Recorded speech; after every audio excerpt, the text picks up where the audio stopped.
CH is true. I'm getting older, my hair is getting thinner.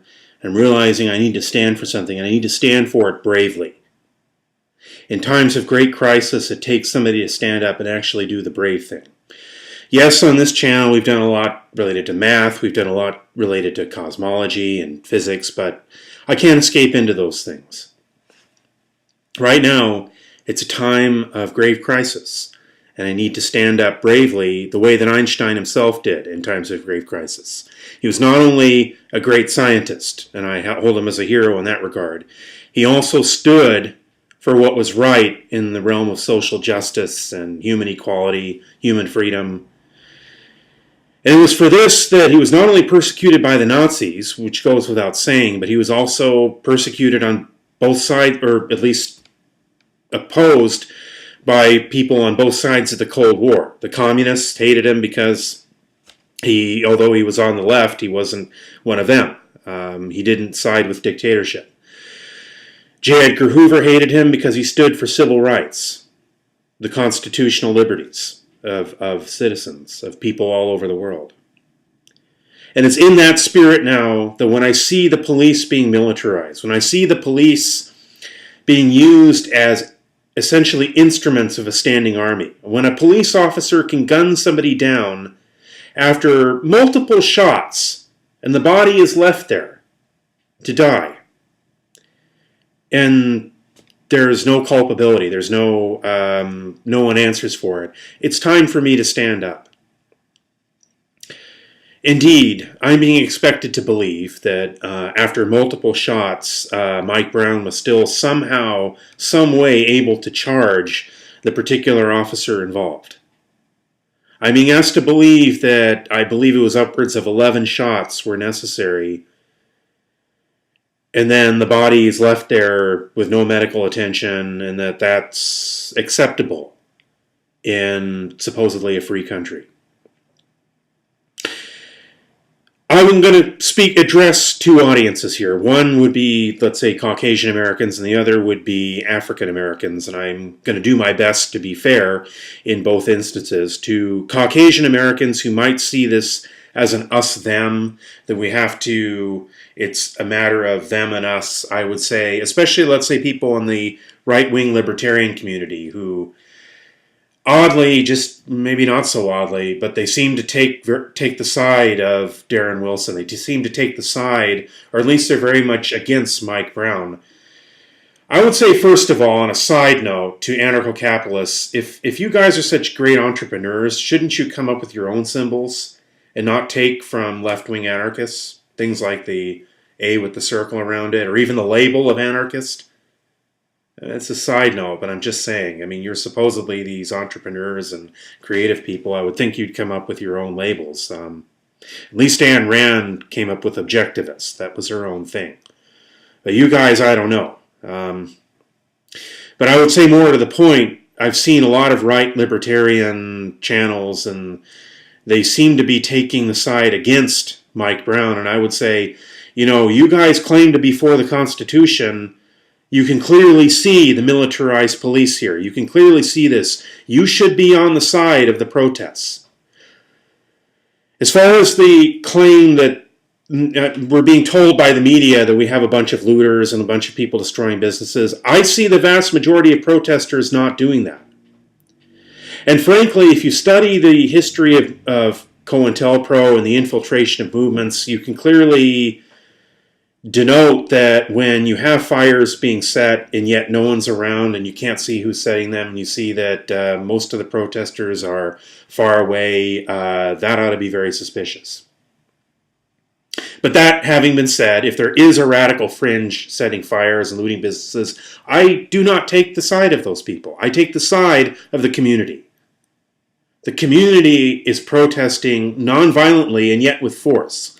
A forceful nonviolence. A nonviolence that should inspire all of us. Because we all face the problem of the loss of the Constitution and militarized policing. This is something that crosses all barriers. I am white. That's what I've at least considered. And yet, when the protesters say, hands up, don't shoot, That could stand for any one of us. They might say, oh yeah, CHistrue. Well, he's a troubled individual. And so they might bring out some picture in which I look like a goofball. Because it always seems to happen after these shootings that some picture is brought out. Or in some cases there's a mugshot. As if that makes it okay when it's not okay.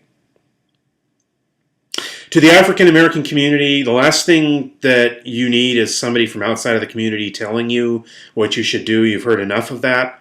So I'm just going to say, keep doing what you're doing. Keep protesting. I know the difference between the protesters and apparently some looters. I know the difference.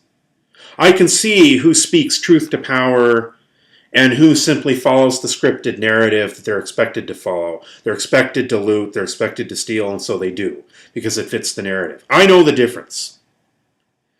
I say keep doing what you're doing.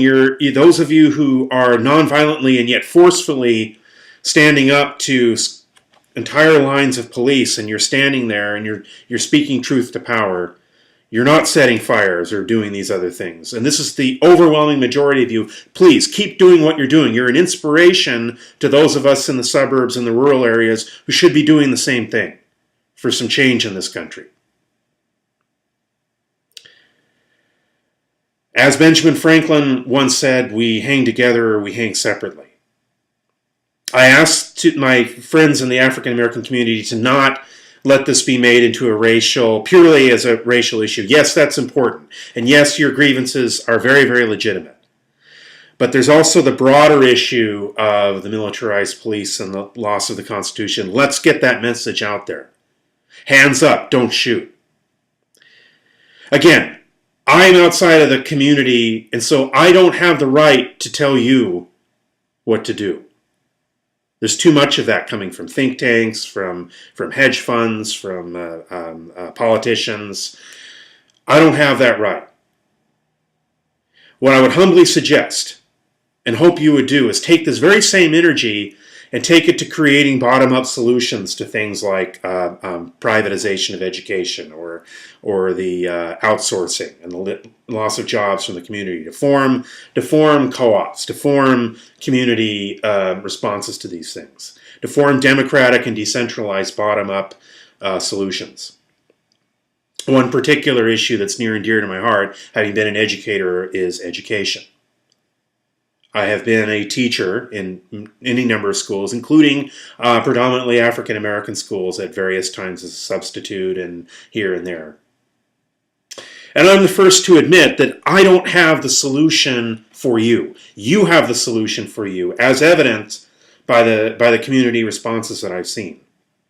I would hope that you would take this very same response that we've seen in the Mike Brown situation, this unity, this multiracial response, because I've seen protesters of all races coming together, and apply it to education for real solutions.